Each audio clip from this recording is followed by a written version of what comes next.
Namaste students. Khush raho betiya. I JVWU Dr. Chandrakala, Assistant Professor, Vidyapeeth, Women's University, Jaipur. In today's session, we are going to discuss on the determination of the dissolved oxygen by Winkler's method. Okay. So the aim of the experiment is to estimate the dissolved oxygen content in the given water sample by Winkler's method. So the principle behind this is dissolved oxygen determines the measure of the amount of the dissolved or free oxygen present in the water or wastewater, or the we can say it the sample. Okay. So the aerobic bacteria and aquatic life such as the fish need dissolved oxygen to survive. Okay. If the amount of free or the dissolved oxygen present in the water process is too low, the aerobic bacteria that normally treat the sewage will die. So the dissolved oxygen determined by the titric method developed by the Winkler. So here the dissolved molecular oxygen in the water is not capable to react with the potassium iodide. So there is an oxygen carrier such as magnesium hydroxide is used. So magnesium hydroxide is produced by the action of potassium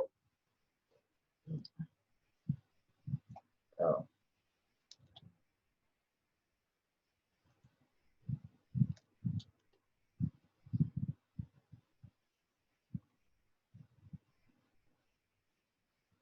by the action of the magnesium hydroxide is produced by the action of potassium hydroxide on magnesium sulfate. So the magnesium hydroxide so obtained reacts with the dissolved molecular oxygen to form a brown precipitate of basic magnesium oxide. Okay. So the magnesium hydroxide then react with that of the concentrated sulfuric acid to liberate NAMASTE oxygen, and nascent oxygen results in the oxidation of potassium iodide to iodide. This liberates the iodine in the, is then titrated against the standard sodium thiosulfate solution using the starch as an indicator. So the thiosulfate reduce iodine to iodide ions and itself get oxidized to tetrathionic ions. Okay. So the calculation can be done 1000 ml of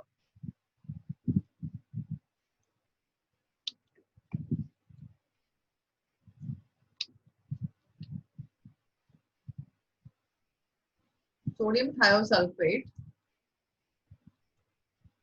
If we taking 1000 ml of sodium thiosulfate is equal to 8 gram of oxygen. Okay. So the volume, we have to find out the volume. So 0.025 and EDTA is equal to volume into 0.025 into 85,000 gram oxygen per 100 ml of the water sample. So here we can calculate the oxygen given and present in the in part per million. Okay, so the given sample has dash ppm in a dissolved oxygen. So we can calculate by the simple formula. So we have to, while performing the practical, you have to keep the certain precautions like do not allow the air to trap while sampling or the water during BOD analysis. Dip the tip of the pipette just the bottom of the BOD bottle and gently release the reagent.